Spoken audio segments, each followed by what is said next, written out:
Well, hello there, people, friends. How do I normally start these videos? All of a sudden I forgot. But that's okay, because we're going to start this video anyways. If you're new to the channel, welcome. My name is Seth. I'm a full-time fantasy author. I write books about cool places that don't really exist, and I have a lot of fun doing it. But I also make videos about being an author and what it's like to write books. So if that's the kind of thing you're into, definitely stick around. Today, though, we're going to be talking about something that is very near and dear to my heart. In fact, you can probably see behind me, I have an entire shelf filled with TTRPG books. These are rule manuals for playing TTRPGs. And if you don't know, TTRPG stands for Tabletop Roleplaying Game. These are games that you play with other people around a table. You can play them online as well, but in person is, in my opinion, always better. And you create characters and you tell a collaborative story in a fantasy or science fiction world. TTRPGs are near and dear to my heart, as I've said. I've been playing them for almost 20 years now, and not only playing, but also GMing, that is, being a game master for TTRPGs, which means that I am the one who sets the stage and helps the players tell the story that their characters are involved with. TTRPGs are fantastic for a number of reasons, but the thing I wanted to talk about today that I wanted to sort of highlight is how playing games like D&D has changed my mentality around storytelling. And not just storytelling, but sort of the point of all of this in the first place. And I think that's a really important thing to highlight, because sometimes we don't understand the point of what we're trying to do. And when we don't understand the point, it is way easy to miss the mark. It's way easy to just not produce something that meets other people's expectations. And when you don't meet expectations, especially reader expectations, then people stop reading. So one of the sort of inconvenient truths about being an author, and one of the things that I had to grapple with as a young author, was that nobody inherently wants to read your work. Don't get me wrong. Some people might want to read it because they like you. Like your mom, right? My mom tried to read my books because she likes me. But she doesn't really like the subject matter that I'm writing about, right? She's not into fantasy. And so it was a little bit harder for her to get into the books because she just isn't a fan of fantasy. But she likes me, so she read them anyways, right? And then eventually stopped. And this is my point, is that even if people are reading your books because they like you, they will eventually stop if you are not meeting their expectations. And it's okay that we don't meet everybody's expectations. It's all right that my mom doesn't read my books. It's all right that people who like me just aren't interested in what I write. But again, this is something that took a while for me to really wrestle with and understand. See, we have this idea that art is primarily about the artist's expression. And that is true to a certain extent.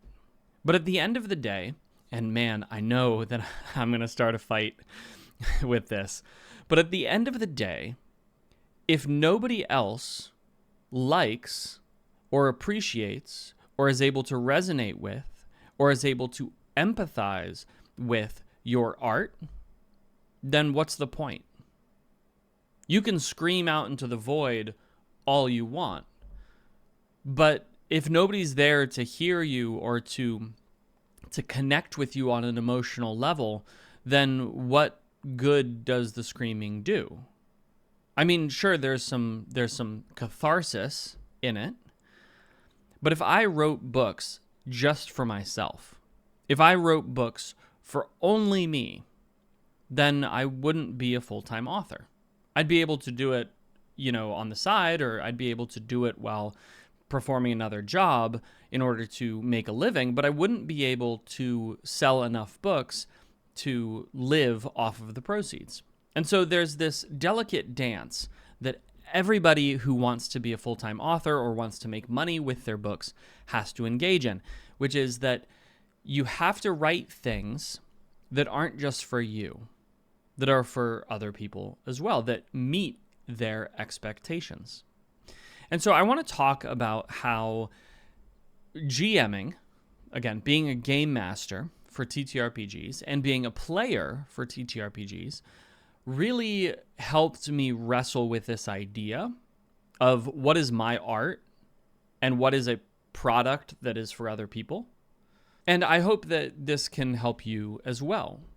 If you're not someone who has ever played a TTRPG, I would definitely recommend it. Finding a group can be hard, but if you can find a good group, it can be hugely transformational in the way you understand and tell stories. And I'm a great example of that. I credit a lot of my success to tabletop role-playing games. And there are sort of two different pieces to that. And I'm going to frame it as, what I learned as a player and what I learned as a GM. Because GMing and playing are two different skill sets. And they are skill sets. Some people have this idea that, if you go and you sit down at a table, then it's sort of like free for all and whatever you want to do is fine and you're there to play and express yourself, and so you can just express yourself, right? And those are the people, either as GMs or players, who lose groups really, really fast. Anybody who's been involved in the TTRPG scene for any length of time knows that there is a difference between a good player and a annoying player. And there's a difference between a good GM and a bad GM. Now, you'll notice that I use some different terminology there, and that's because I think you can be a good GM and a bad GM. I don't actually think you can be a bad player. I think you can just be a player that nobody wants to play with. And you might say that that makes you bad as a player, but being a player is a lot more nebulous than being a GM, right? Being a GM, you have a very specifically defined role. You are there to facilitate the game. And if you do that well, you're a good GM. And if you do that poorly, you are a bad GM, right? But as a player, you're there to interact with the world. And there's a lot more nuance to how that works out. So I don't think we can categorize that as like good player and bad player. Anyway, I'm getting on my soapbox again. I'll get off it. The point is that in learning to be a player and in learning to be a GM, I was able to refine my storytelling technique from both sides. At the end of the day, TTRPGs are about one thing and one thing only, and that is having fun. Because that's what all games are about, right? There's always an aspect of a game that might use your brain or require interaction with other people or require interaction with a board, and you can grow in skill and in ability in those things, but at the end of the day, if you're not having fun, then it's not a game. Like, a game is something that you have fun with. And so if you're sitting down at the table to play a TTRPG, either as a GM or a player, and you're not having fun, then something is wrong. So what does this have to do with writing, though? Well, at the end of the day, the point of a book is what? It's to gain something out of it. It is to gain some level of enjoyment out of it. And so in that way, writing and playing a TTRPG mirror each other very closely. They're both forms of entertainment, right? And you might say that, well, not all books are fun. Sure, but the person who is reading it continues to read it because they are getting something out of it, right? They're getting either fun and enjoyment, or they're getting catharsis. They're getting something from it, which is why they continue reading it. In the same way that a game is fun, and so we continue playing it. So at the core, there is something that drives the individual doing the activity to continue doing the activity, right? So as a player, when I sit down at a table, If I am not having fun, I will either leave the table or I will not come back for the next session. As a reader, if I'm not getting catharsis out of this book, if I'm not gaining something from the book, I will put it down and I will move on to something else. And so that immediately identifies for us sort of the benchmark that we have to hit, either as an author making a book that's engaging enough to keep somebody there, or as a player at a TTRPG table, making sure that I and the other people there are having enough fun that we stick around. So let's talk specifics. What did I learn as a player that enabled me to tell better stories? This is sort of nuanced, but I hope that I can communicate it clearly to you. As a player, I learned that it's incredibly important for everybody to have their moment to shine. I'm going to talk about this a little bit more when I get into GMing, but this is really an important piece of being a good TTRPG player, and it's a really important piece of being a good writer. Tabletop role-playing games are, at their heart, a collaborative experience. The players are there to interact with each other, to pilot a character through a setting and a story. And so if they don't feel like their character is able to interact with the world in a meaningful way, well, what's going to happen? They're not going to have fun. They're going to stop playing. And that sort of ruins everything for everybody. And so it's incredibly vital that people have their moment to shine. What's really interesting, though, is not everybody needs the same kind of moment. And this is what I learned. When dealing with characters in a story, nuance is important.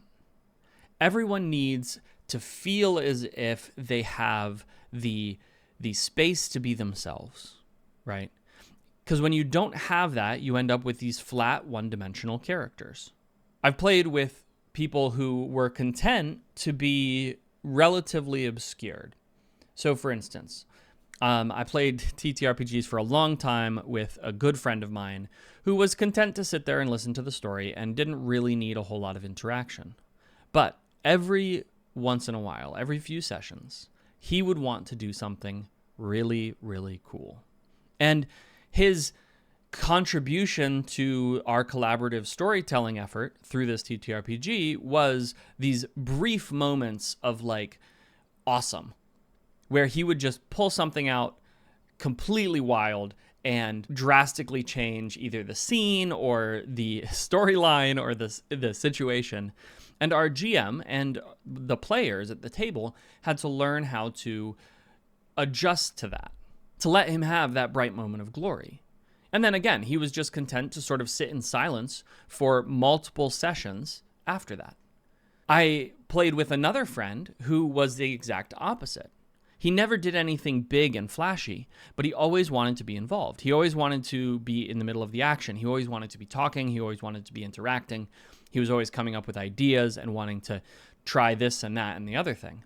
And so he didn't have these big flashy moments, but he did have consistent presence. And so these are different kinds of characters. And just like there are different kinds of players at a table who are going to pilot their own characters in different ways, this helped me understand that in a story, not everyone is the same. Not everyone requires the same amount of attention from the author. Not everyone requires the same amount of cool action scenes or witty dialogue. But everybody does require their moment to shine.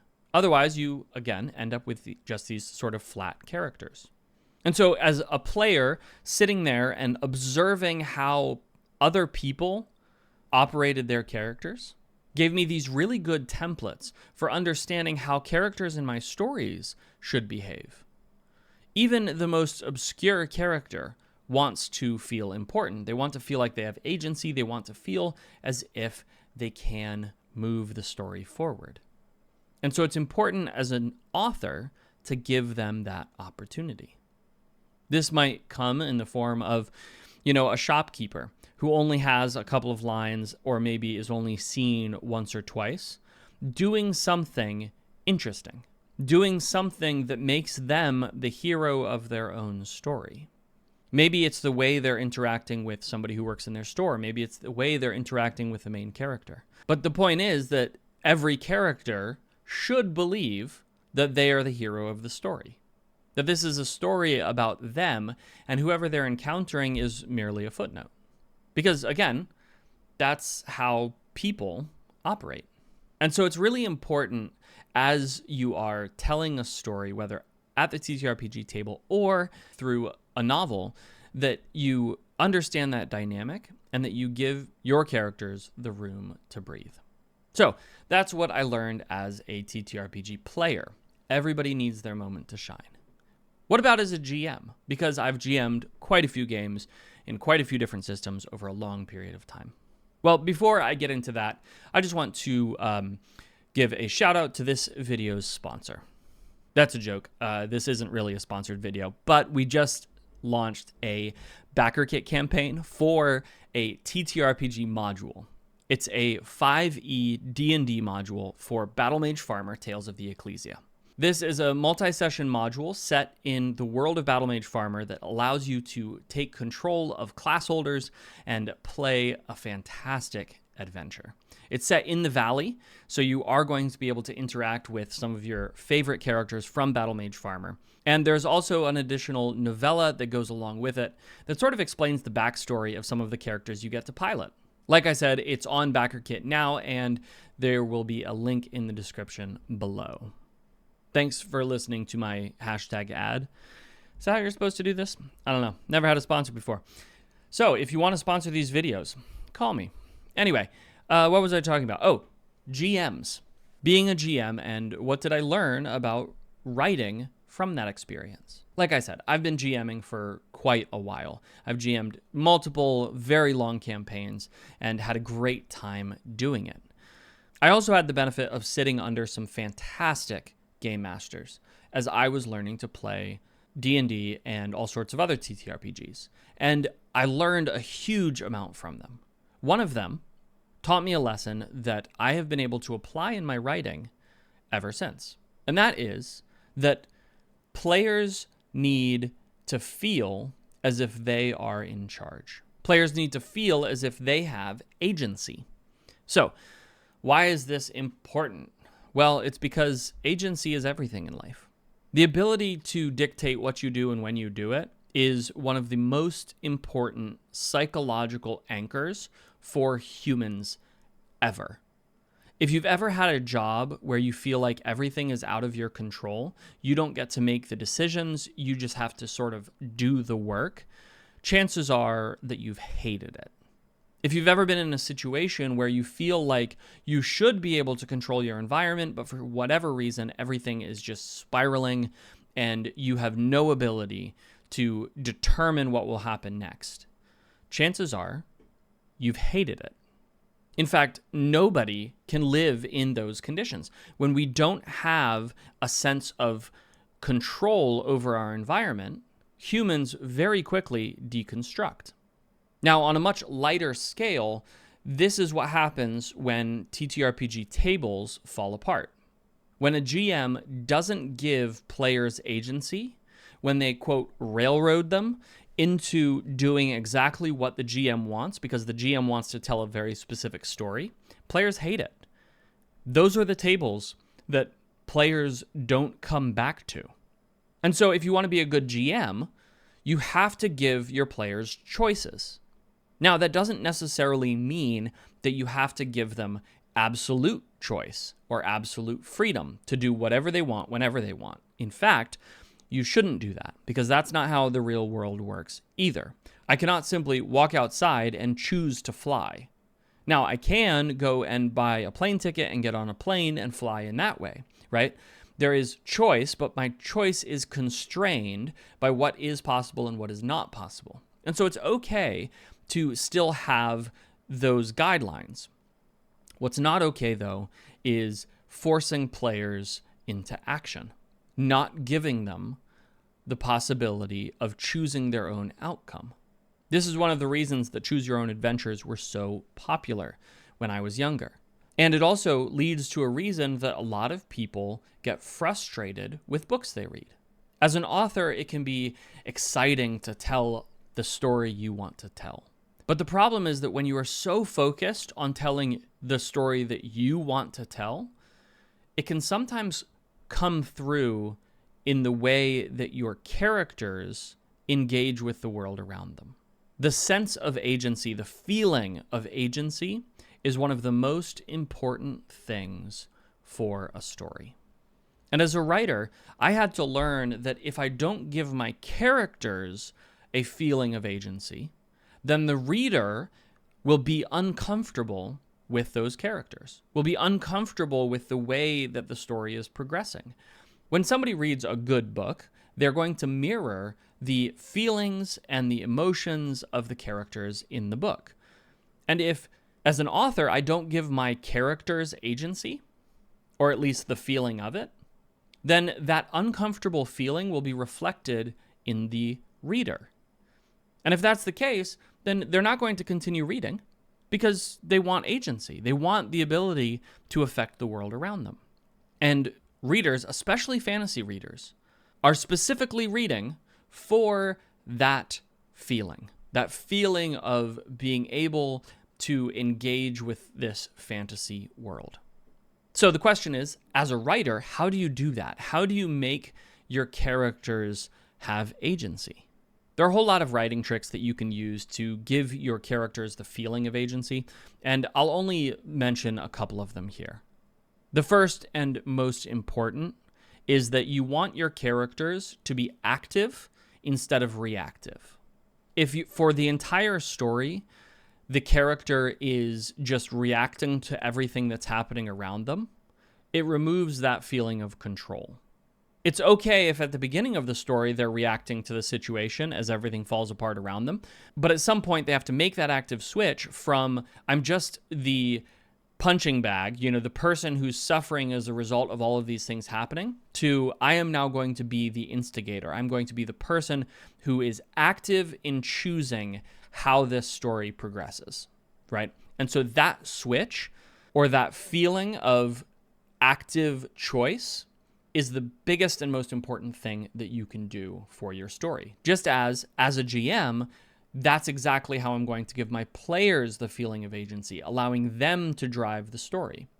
Now, you're the author. Your characters can end up wherever you want because you get to choose the outcome of their actions. But it's important that they choose. Even if they are choosing poorly, even if their choices have disastrous effects, that's fine. They just have to be the ones to choose. And then the second trick that you can use is internal defiance. That is to say, having a separation between the character's thoughts about a situation and what they actually do. Again, you have to be a little bit careful with this because you don't want to get into a situation where the character feels impotent or cowardly. At the end of the day, your goal as an author is to engage your reader with something that will keep their attention. Just like a GM's job is to engage their players with something that will engage their attention and allow them to have fun. And so I think it's really important that we understand these two pieces, that all the characters in our story need their moment to shine. They're all the main character, and characters need agency if we want to grab our readers and have them hang on for dear life. So this is just a couple of ways playing tabletop role-playing games has really helped my writing. I would definitely encourage you, if you've never done it before, try to find yourself a group. It can take a while to find a good group, but once you have a good group, man, it is worth so much. Not only as a writer, but just for the sheer fun of it. Role-playing is something that can take a while to get into, but man, is it fun. Thanks for watching the video. If you've liked it, leave me a comment, like and subscribe, all that kind of stuff. But more importantly, go check out this Backerkit campaign, and hopefully I'll see you at the table.